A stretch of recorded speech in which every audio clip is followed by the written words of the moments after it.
আসসালামু আলাইকুম। Caged S home স্কুলে স্বাগতম। আমি মোহাম্মদ বুরহানুদ্দিন, সহকারী শিক্ষক ইংরেজি, কিশোরগঞ্জ জেলা আইডিয়াল স্কুল। আজকের ক্লাসটি চতুর্থ শ্রেণীর শিক্ষার্থীদের জন্য। চতুর্থ শ্রেণীর প্রিয় শিক্ষার্থীবৃন্দ, কেমন আছো তোমরা? আশা করি ভালো আছো। আমি আজকে তোমাদের পড়াবো ইংরেজি question number 7। English question number 7-এর জন্য যে প্যাসেজটি দেওয়া থাকে এই প্যাসেজটি আজকে পড়াবো। আর তোমাদের জন্য থাকবে 5টি প্রশ্ন। এই প্যাসেজ থেকেই থাকবে 5টি প্রশ্ন হোমওয়ার্ক হিসেবে। তাহলে চলো শুরু করি। Read the text and answer the question number 7। এই টেক্সটটি পড়ো এবং কোশ্চেন নাম্বার 7 এর উত্তর লিখো। One day, একদিন, a dog stole, একটি কুকুর চুরি করলো। স্টোল অর্থ হচ্ছে চুরি করলো।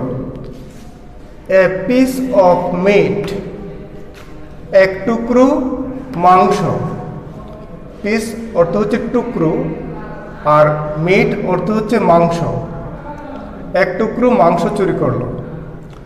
One day, a dog stole a piece of meat.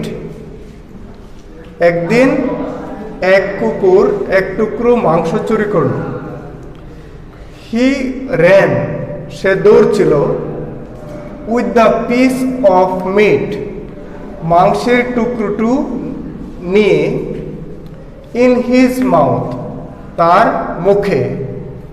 He ran, রেনও তো দৌড়ছিল, রানের ফার্স্ট ফর্ম রেন। আর with the piece of meat, মাংসের টুকরো নিয়ে, ইন হিজ মাউথ, তার মুখে। মাউথ অর্থ হচ্ছে মুখে। He ran with the piece of meat in his mouth. He was crossing, was crossing পার হচ্ছিল বা ক্রস করছিল। হি ওয়াজ ক্রসিং, সে পার হচ্ছিল। এ ব্রিজ, একটি সেতু বা সাঁকো।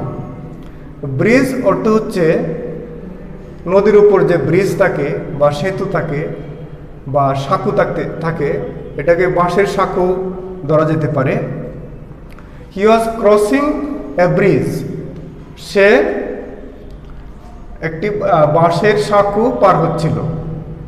এখান থেকে প্রশ্ন থাকবে হোয়াট হি ওয়াজ ক্রসিং, সে কি পার হচ্ছিল? তোমরা উত্তর লিখবে হি ওয়াজ ক্রসিং এ ব্রিজ, সে বাঁশের সাঁকো পার হচ্ছিল।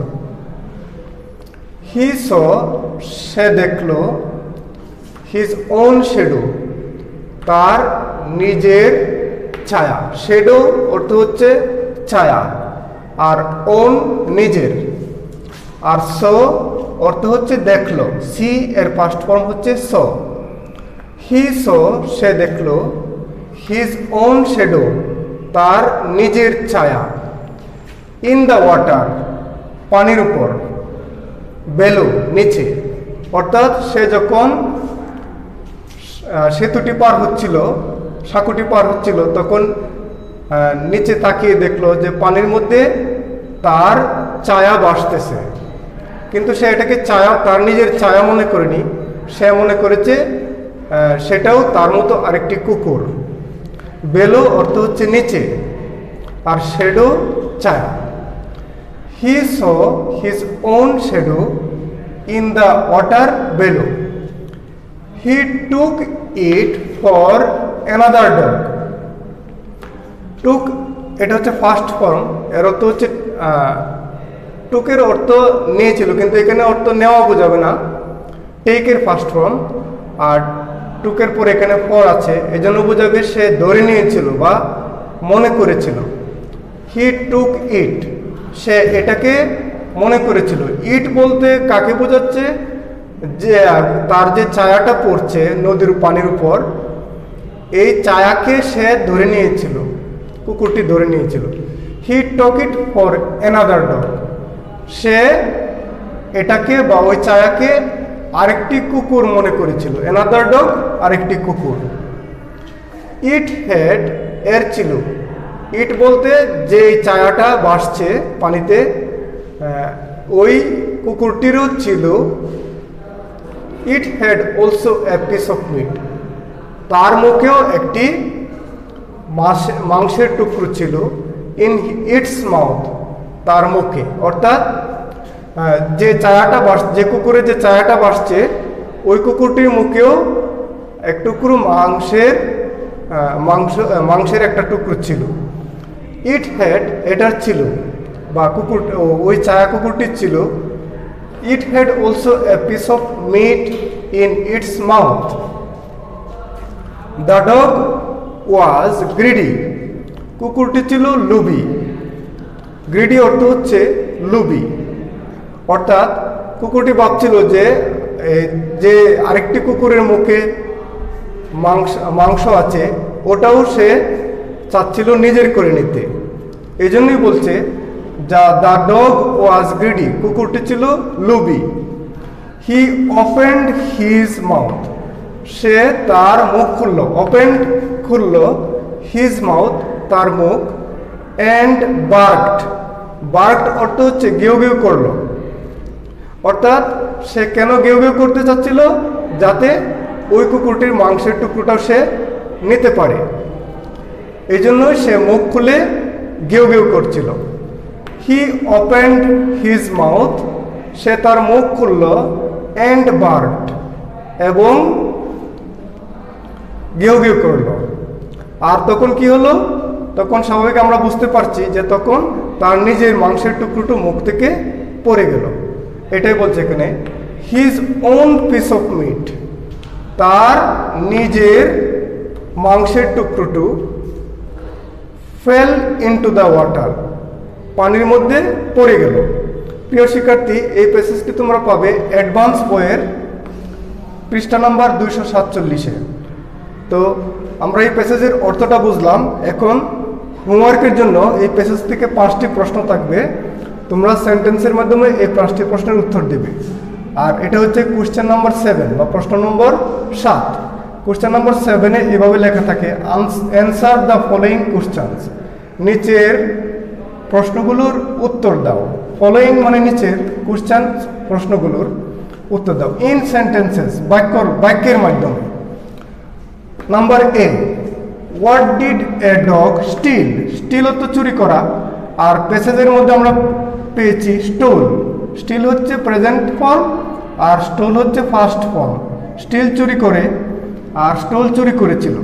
What did a dog still?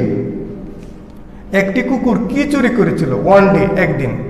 আর এই প্রশ্নটির উত্তর হবে, one day a dog stole a piece of meet.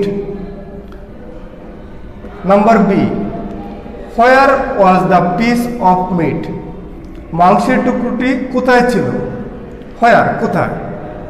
এটা উত্তর হবে, the piece was in his mouth. মাংসের টুকরোটি ছিল তার মুখে। The piece of meat was in his mouth. Number C, what was he crossing? এর অর্থ হচ্ছে সে কি ক্রসিং করছিল বা কি পার হচ্ছিল। এর উত্তর হবে, হি ওয়াজ ক্রসিং এ ব্রিজ। সে একটি সাঁকো পার হচ্ছিল বা সেতু পার হচ্ছিল। Number D, what did he see? সে কি দেখেছিল? সি অর্থ দেখা, আর এটার ফার্স্ট ফর্ম হচ্ছে স। উত্তরে তোমরা লিখবে saw. What did he see? সে কি দেখেছিল? ইন ওয়াটার, পানির মধ্যে। উত্তর হবে, হি স।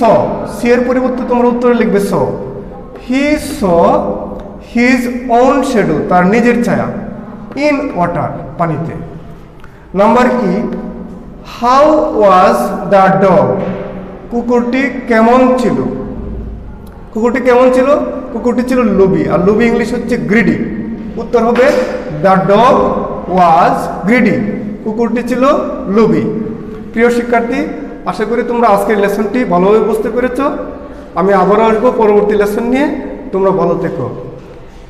আজকের মতো এখানেই শেষ করছি। আল্লাহ হাফেজ।